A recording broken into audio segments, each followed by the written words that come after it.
Okay, so most people that are right-handed tension their yarn in their left hand and hold the hook in their right, which you were doing. Okay, so I've got my starting chain on.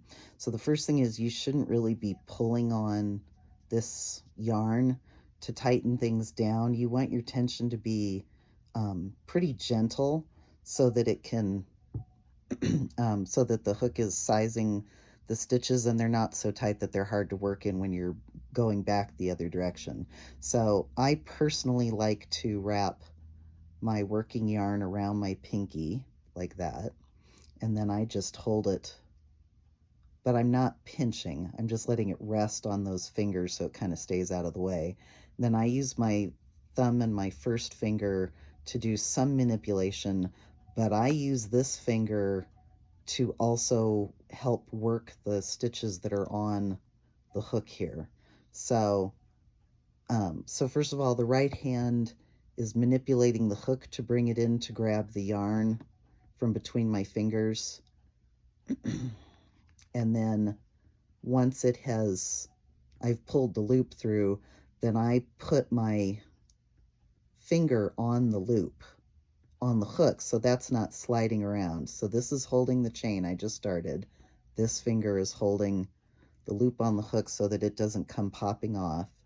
I'm grabbing it with my right hand and pulling it through. And I apologize for the angle of the camera. I had to kind of jerry-rig something for you to be able to see my hand, but so something kind of like that. Now, when I'm doing the full crocheting, I usually keep stuff, I usually keep my hand on that chain and just kind of inch it up as I go. Then when I'm working back, let me go ahead and just start working back here so you can see that. So when I'm working back on the chain, it'll still be the same thing when I go into the next stitch that I'm going to draw up a loop and pull it through.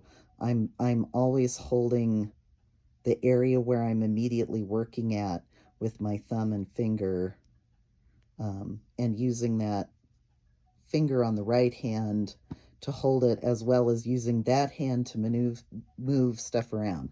So this is moving the hook, not so much this. So a lot of people find if you keep kind of that balance between both hands, that makes it easier. So hope that helps.